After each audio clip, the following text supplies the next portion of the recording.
Welcome back to the Fulton County Gospel News Podcast. My name is Barry Odell, and I am your host. Fulton County Gospel News is a bi-monthly publication that is put out by the Church of Christ here in Mammoth Spring, Arkansas. It's been in existence since 1953, and if you're interested in learning more about the Fulton County Gospel News, visit our website, www.mammothspringchurchofchrist.com. You can check out the Facebook page that's actually dedicated to the Fulton County Gospel News, and that's the name of the page. But if you have any questions about that, you can contact us. All of our contact information is on the website, and you can learn more about the paper there. You can subscribe to it. It's free of charge. If you want it in the mail, come through the United States Postal Service. Of course, it's free. It's free and in PDF format on our website. Every edition that is in existence is on our website, and you can download it to your computer if you're interested in that.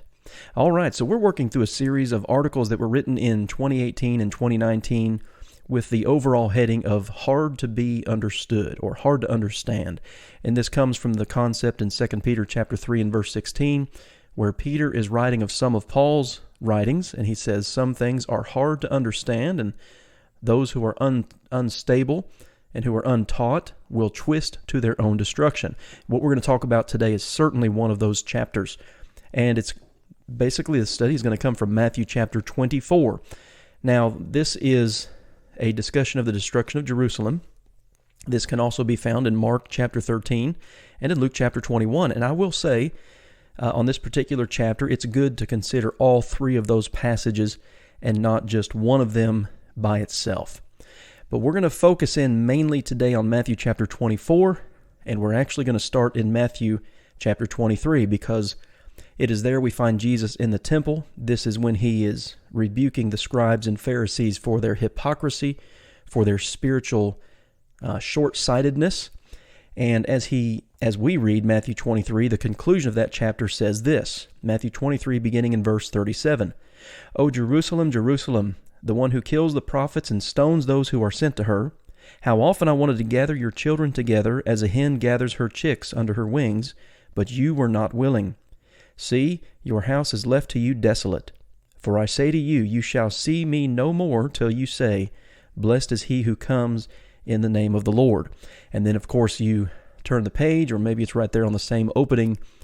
He and his disciples then walk out of the temple, and they're considering the buildings of the temple, and Jesus makes some statements. Now, it's interesting. Matthew doesn't give us a lot of information, but Mark does. I want to share this with you. Mark chapter 13 and verse 3. Again, this is the same context. Mark points this out. "Now as he sat on the Mount of Olives opposite the temple, Peter, James, and John, and Andrew asked him privately, 'Tell us, when will these things be, and what will be the sign when all these things will be fulfilled?'" So this is not a public discussion, as was his discussion in the temple, rebuking the scribes and Pharisees. This is Jesus alone with four of his disciples, and they have some questions about him, questions for him about what he has just said. And one of the things that he said, again recorded there in Matthew 23 and verse 38, "Your house," speaking to the Jews, and specifically Jerusalem, verse 37, but he says in verse 38, "Your house is left unto you desolate." This economy, the Jewish economy, is going to come to an end, and so the disciples want to know, when is this going to happen? He tells them in Matthew 24, "Do you not see all these things? Assuredly I say to you, not one stone shall be left here upon another that shall not be thrown down." Now as he sat on the Mount of Olives, the disciples came to him privately, saying, "Tell us, when will these things be, and what will be the sign of your coming and the end of the age?" Well, he then answers that question. Now, Matthew chapter 24 is, of course, one of the ways it's misused is, folks are always, religiously minded folk seem always to be looking for signs of the end times. Some are looking for the rapture to come. Some are looking for the tribulations and the earthquakes and the wars and things like this. And, anytime any trouble gets stirred up in the Middle East, well, that must be a sign of the times. Well, the fact of the matter is, things have been stirred up in the Middle East for a long, long time, particularly in the realm of Islam. But anyway, the main point being that this chapter is used to to hold to that idea that right before Jesus is going to come back, there are going to be all kinds of signs. But we have to keep in mind what Jesus is talking about here. He's not talking about the end of time in the first part of Matthew chapter 24. And we're going to we're not going to. Jesus makes a very clear distinction between things that were going to happen, that they would see coming, that were visible, as opposed to things that nobody knows about. So we'll make that point a little bit later on in the podcast. So the temple is going to be destroyed. Not one stone is going to be left upon another. And again, I would encourage you to always consider not just Matthew 24, but also throw Mark 13 and Luke chapter 21 in the mix, because they are talking about the same thing. So here's what I did in that particular article. And by the way, this comes from the, let me look here real quick. It comes from the January-February 2019 edition of Fulton County Gospel News. So here's what Jesus does. Here's how the text naturally breaks down. As he's talking about the destruction of Jerusalem, he talks about deceptions that would take place, false Christs that would arise, trying to draw people after themselves, verses 4 and 5. He talks about wars and rumors of wars in verses 6 and 7. He talks about persecution in verses 9 through 12 that would come upon them. And of course, you read the book of Acts, and it doesn't take long for persecution to start after the church is established. It starts at the temple, when Peter and John healed the lame man at the gate and went inside and preached about the resurrection. Of course, the Sadducees didn't like that. So he talks about the indicators, the visible events that would be taking place that were leading up to the destruction of Jerusalem.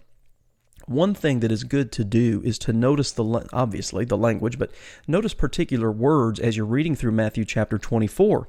And I'll just give you a couple of examples of what I'm talking about. So in Matthew chapter 24 and verse 6, he says, "And you will hear of wars and rumors of wars. See that you are not troubled, for all these things must come to pass. But the end is not yet." Well, the end of what? Well, there are signs, there are wars, and there are rumors of wars, but the end is not yet. Well, the end there is the destruction of Jerusalem. One stone not being left upon another, looking back up in verse 2. So throughout Matthew chapter 24, and specifically throughout the first 35 verses, you will hear this. You'll hear things like, or you'll read things like, these things, those things, these days, those days. You see that repeatedly in verses 1 through 34, 35. So here are just a couple of other examples. Matthew 24 and verse 19. "But woe to those who are pregnant and to those who are nursing babies in those days." Verse 22, "And unless those days were shortened, no flesh would be saved, but for the elect's sake those days will be shortened." You can go down to verse 29. "Immediately after the tribulation of those days, the sun will be darkened." So again, the language here is not incidental, nor is it accidental. Jesus is talking about events that would be taking place all around them that they would be able to see just prior to the destruction of Jerusalem. Now, one of the things that he tells them, and this is significant too, is he even talks about Old Testament prophecy. You look at Matthew 24, beginning in verse 15, he talks about the abomination of desolation spoken of by Daniel, and that they would be standing in the holy place. Well, he's telling them, he's not telling us, he's talking to those 4 disciples alone, remember. He's telling them, when you see that taking place, when they're standing in the holy place, now this is so important in this discussion, verse 16, "Then let those who are in Judea flee to the mountains." Flee to the mountains. Well, when it happens in Judea, specifically in the holy place, that's the temple, this is a local event. This is not a worldwide event. This is not an event where all nations are going to be gathered together. This is not the event that Acts 17 talks about, where it says that God has appointed a day in which he will judge the world. And some people confuse that and say that, well, the end, the judgment, the return of Christ, all of that occurred in AD 70. And you can't get much more foolish than of a doctrine than that. The idea that Jesus came back in AD 70 and he's not coming back again. There's a very small but loud group within churches of Christ that teach that doctrine, and it's simply a false doctrine. He's talking about a local event from which his disciples could flee.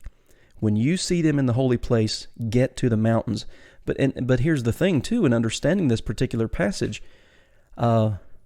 Local, visible, escapable, as opposed to another day that the Bible talks about that is universal, not visible, and not escapable. Not visible in the sense of you're not going to see it coming. It's coming as a thief in the night.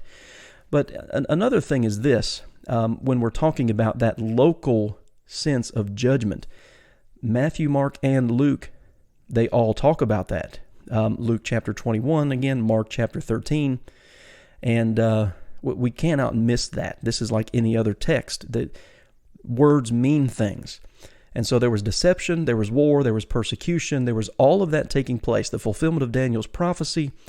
And Luke actually goes a little more in detail. Luke's account specifically mentions the surrounding of Jerusalem by armies and the desolation that would take place. And so all of those details are so important to understand. Now, as you continue reading down through the text of Matthew chapter 24, let me look here just real quick. He again talks in verses 23 and 24 about false Christs. Don't follow those guys. They're trying to deceive even the elect. But listen to Matthew 24 and verse 25. He says, "See, I have told you beforehand." He's warning them years ahead of time, basically about 35 years ahead of time, that, listen, guys, the city's going to be destroyed and not one stone of this temple is going to be left upon another. And all of this is specifically about the destruction of Jerusalem. You start looking at verse 29. Immediately after the tribulation of those days, the sun will be darkened.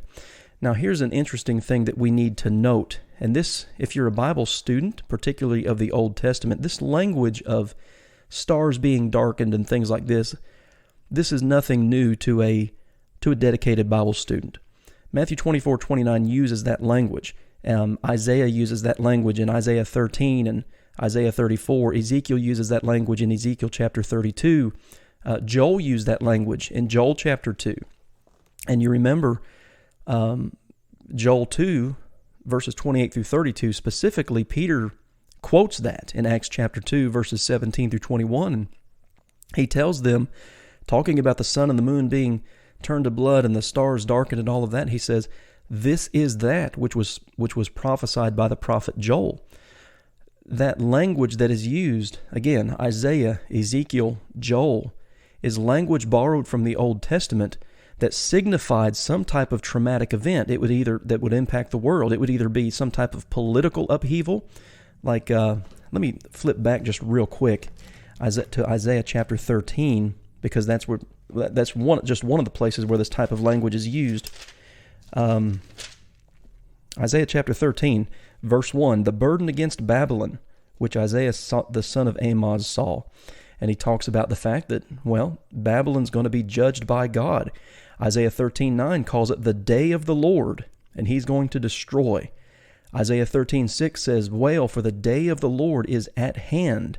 And then he says in Isaiah 13:10, "The stars of heaven and their constellations will not give their light. The sun will be darkened in its going forth, and the moon will not cause its light to shine. I will shake the heavens," Isaiah 13:13, "and the earth will move out of her place in the wrath of the Lord of hosts and in the day of his fierce anger." Well, that's a pronouncement of judgment upon the nation of Babylon. And that's exactly what's happening here in Matthew 24. These aren't signs that are going to come just prior to the Lord's coming. This is language that's borrowed from the Old Testament that describes some type of traumatic event that would have an impact on the world. Again, whether it's some type of political upheaval with Babylon. Now here with Matthew 24 and the destruction of Jerusalem, not only was it political, but it was also a spiritual upheaval. The Jewish people had practiced their religion, Judaism, for 1,500 years.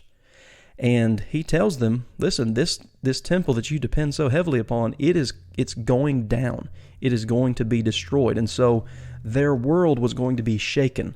Their lights were going to be put out, as it were. And it's when the Son of Man is coming with the clouds, it says in verse 30. And people struggle with that, and they say, well, see, Jesus did come back. Well, yes, he did. He came in judgment against the city of Jerusalem, just like the Lord came in judgment against Babylon, and just like the Lord came in judgment against Egypt and other places. But to say that Matthew 24 is some people call it the second coming of Christ. The destruction of Jerusalem was not the second coming of Christ. It was the coming of Christ in judgment against the city of Jerusalem and in destruction of the temple to cause the Jews to understand, listen guys, this is over.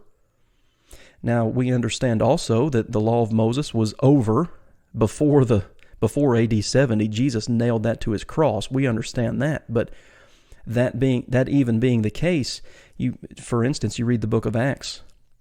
After the kingdom was established on the day of Pentecost, as recorded in Acts chapter 2, the Jews still tried to bind Judaism and circumcision specifically.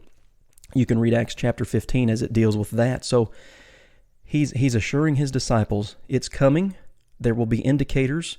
You will be able to leave. You need to flee to the mountains. And so all of these things are going to be what's the word I'm looking for? You're going to be able to see it coming. I guess that's the best way to say it. And so he talks about all of those things through Matthew chapter 24 and verses 1 through 35. And one of the things he says towards the end of that even, Matthew 24 beginning in verse 32, he says, "Now learn this, the parable from the fig tree. When its branch has already become tender and puts forth leaves, you know that summer is near. So you also, when you see all these things," and all these things is everything he's just talked about from verses 4 to 31. "When you see all of this, know that it is near at the doors." What was near at the doors? The destruction of Jerusalem, the destruction of the temple. "Assuredly I say to you, this generation will by no means pass away till all these things be fulfilled." What things? The wars, the rumors of wars, the earthquakes, the pestilence, the famines, the persecution, the abomination of desolation. It's going to happen in your generation. And then he makes this statement in Matthew 24:35, "Heaven and earth will pass away, but my word will not pass away." That's a way of him saying this is going to happen, guys. It would be easy, and the way Luke records it, Luke 16, it would be easier for heaven and earth to pass away than for one thing of the law to fail. And so that's what we're dealing with here. Then we get to Matthew 24 and verse 36. "But of that day." The language completely changes in verse 36. So you have that first word, "but." And I tell you what, this is a very interesting study. When you look in the Greek language, Matthew 24:36 begins with two words. Peri de. P-E-R-I is one word, and de, D-E. It's always used in contrast. So here's something that you can do. Go through the book of 1 Corinthians, and I forget how many times it's used. I don't know, 6, 7, 8 times, something like that in the book of 1 Corinthians. Paul will start a chapter, or he'll start a section in a chapter where it says, "Now concerning." For instance, 1 Corinthians chapter 7 and verse 1, he says, "Now concerning the things whereof you wrote unto me." Well, in 1 Corinthians chapter 6, he had talked about certain issues, and in 1 Corinthians chapter 7, it's a totally different subject. And he uses the same phrase that Jesus used, peri de, now concerning. So you read 1 Corinthians chapter 7, and then you turn to 1 Corinthians chapter 8, now concerning things offered unto idols. Well, peri de, it's contrast. 1 Corinthians chapter 12 and verse 1. So in 1 Corinthians chapter 11, Paul talked about head coverings. He talked about the Lord's Supper. And then you turn to 1 Corinthians 12:1, it says, now concerning spiritual gifts, peri de. 1 Corinthians 16:1, now concerning the collection for the saints. It's always a phrase of transition. So when you get to Matthew 24:36 and you see the word but in the English, you need to know that it is that transitionary phrase, peri de. And so not only do you have that word, but now you change from these and those to that.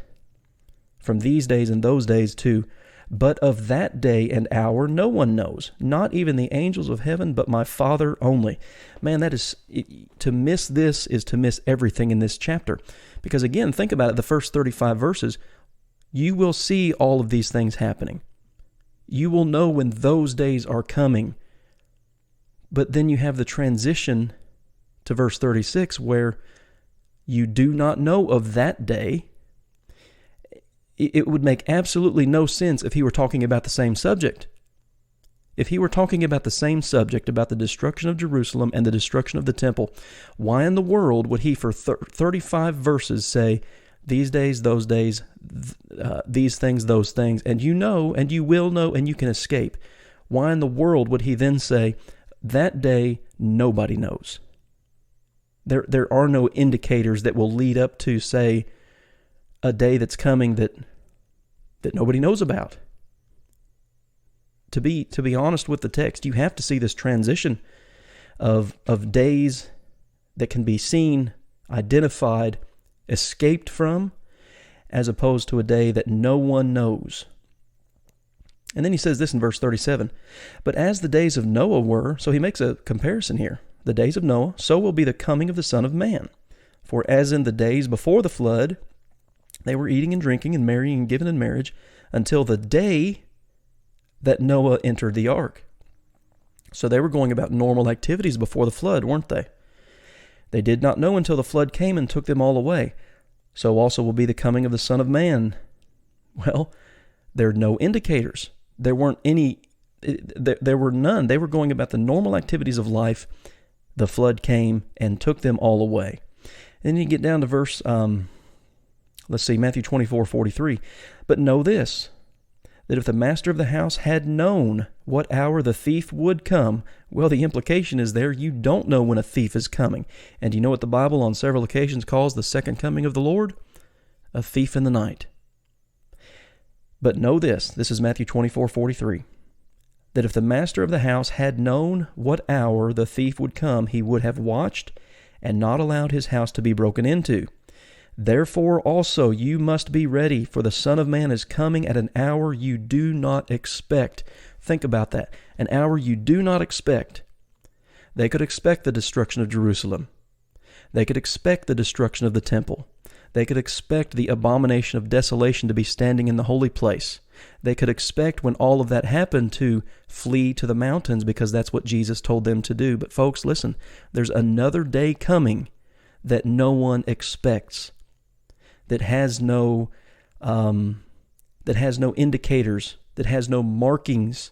It's as a thief in the night. And if you were to be able to forecast when a thief was coming, you might do something about it. But Matthew 24:43 tells us, Matthew 24:43 tells us, if the master of the house had known the hour when the thief was coming, he would have watched. Well, you can't do that with the second coming of the Lord. There's nothing to watch for. He's coming as a thief in the night. And so you need to be ready. In fact, it gets even stronger down in Matthew 24 and verse 50. The master of that servant will come on a day when he is not looking for him, and at an hour that he is not aware of. And again, contrast that with wars, rumors of wars, pestilence, famines, persecution, abomination of desolation, as opposed to a day and an hour where he's not looking and that he is not aware of. To miss the transition of Matthew 24:36 is to miss the entire chapter of Matthew 24. Yes, he does talk about the destruction of Jerusalem and all the signs and indicators that would precede those days, all those things that would happen that would be fulfilled within that generation. But then he says there's a day coming that you cannot expect it, that there's no way to prepare, as if you were going to prepare for a thief who is coming in the night. That's Matthew chapter 24. It's not difficult to understand. It's been made hard to understand by those who don't understand it. And again, it's like 2 Peter 3:16 says, those who twist the scriptures to their own destruction. Again, include a reading of Mark chapter 13 and Luke chapter 21 when you read Matthew chapter 24, because it's the same It's the same context written by 3 different authors. And so by way of closing, I want to go to Luke 21. Listen to this. Luke 21, beginning in verse 34. And this, Jesus uses that same phrase there, but. So you have that transition from all the signs and indicators of the destruction of Jerusalem. But take heed to yourselves, lest your hearts be weighed down with carousing, drunkenness, and the cares of this life, and that day come on you unexpectedly. Now listen, the destruction of Jerusalem and the destruction of the temple was not coming unexpectedly. They knew they could escape to the mountains, and that's what they were told to do. And Luke records that as well. Lest that day come on you unexpectedly, for it will come as a snare. Well, what's a snare? Well, that's a trap that you set that, let's say a rabbit is running through the woods and it catches him by the neck. He doesn't see it. He's not expecting it. He's running through it, and boom, there it is. He's caught. Well, this second coming of Christ, the final judgment, is unexpected, Luke 21:34, and it's like a snare, Luke 21:35. Now listen to this. On those who dwell on the face of the whole earth.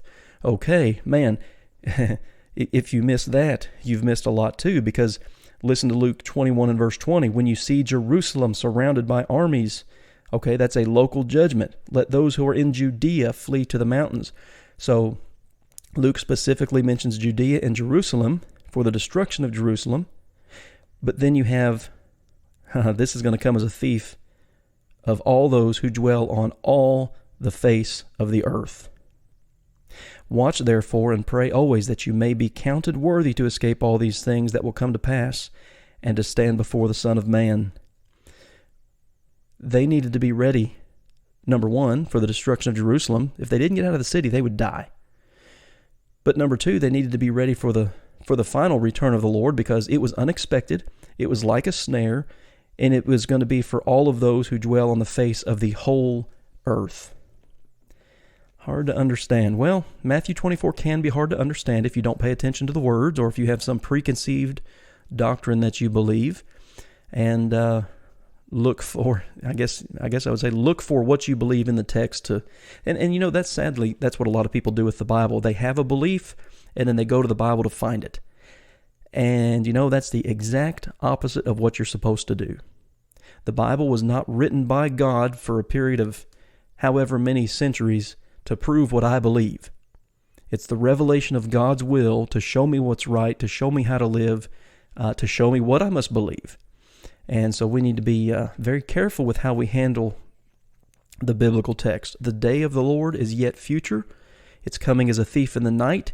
It's going to be like a snare for the face of the whole earth. It's going to be unexpected. But we're told to watch. We're told to wait. We're told to, Paul says in Philippians chapter 2, work out your own salvation. That is, keep putting effort into what you're doing as a Christian, because the fact of the matter is this: the Lord is coming back. Remember Acts 17:30 and 31, when Paul was in Athens, he told the Athenians, the times of this ignorance God winked at, but now he commands all men, listen to this, all men everywhere to repent, because he has appointed a day in which he will judge the world. There is a universal judgment coming for the whole world. It's unexpected. It's like a snare, and we're all going to be there. And we need to be ready for that. All right, guys, that is hard to understand. Matthew chapter 24. I appreciate you listening to this podcast. We, of course, are on Spotify, Podbean, Google Podcast, Apple Podcast, and iHeartRadio. I would encourage you, if you would please, to like and share, subscribe, do whatever you can to get this out, because our goal is here with the Fulton County Gospel News and with the Mammoth Spring Church of Christ is to use every avenue that we have at our disposal to get God's Word out to people. So thanks for listening. Well, I guess that's it. I guess we'll see you on the next episode. So hope this one's been a good one for you. Let me go ahead and say this. If you listen on Podbean, you have the ability to comment on each individual episode. So if you have any questions, feel free to do that on Podbean on the Fulton County Gospel News podcast. All right, folks, thanks for listening, and we will catch you on the next episode.